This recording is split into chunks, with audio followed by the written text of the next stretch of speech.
विद्यार्थी मित्रांनो, आपल्या सर्वांचं स्वागत आहे रुद्र अकॅडमी पुणे या एज्युकेशनल यूट्यूब चॅनलमध्ये. पोलीस भरती 2025 संदर्भात आतापर्यंत कोणत्या जिल्ह्यामध्ये किती अर्ज आलेले आहेत त्याचीच माहिती आपण या व्हिडिओच्या माध्यमातून पाहणार आहोत. तर काही जिल्ह्यांची माहिती आपल्यापर्यंत आलेली आहे आणि तीच आपण इथे बघतोय. तर पहा, मुंबई कारागृहासाठी 27,200 प्लस या ठिकाणी जो काही त्यांचा रजिस्ट्रेशन नंबर असतो तो गेलेला आहे. नंतर पहा, SP कोल्हापूर जर आपण पाहिलं तर तो 2030 पेक्षा जास्त अर्ज SP कोल्हापूरला आतापर्यंत आलेले आहेत. नंतर जर पाहिलं आपण ठाणे शहर, तर ठाणे शहरमध्ये 4,100 पेक्षा जास्त अर्ज झालेले आहेत. त्यानंतर नाशिक कारागृह बघितलं तर 19,900 प्लस अर्जसंख्या या ठिकाणी झालेली आहे. नंतर SP बुलढाणा चालकसाठी 1,290 पेक्षा जास्त अर्ज या ठिकाणी आतापर्यंत आलेले आहेत.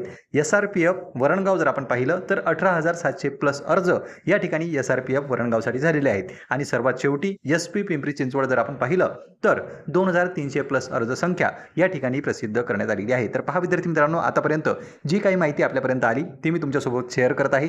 तुम्ही कोणत्या जिल्ह्यातून फॉर्म भरताय त्याचं तुम्ही कमेंट करा, म्हणजे पुढील व्हिडिओमध्ये आपण त्या संदर्भात माहिती घेऊन येऊ. आणि तुम्ही जर अर्ज भरला असेल तर तुमचा जो काही नंबर आहे, अर्ज क्रमांक आहे, तो तुम्ही कमेंट बॉक्समध्ये सांगू शकता.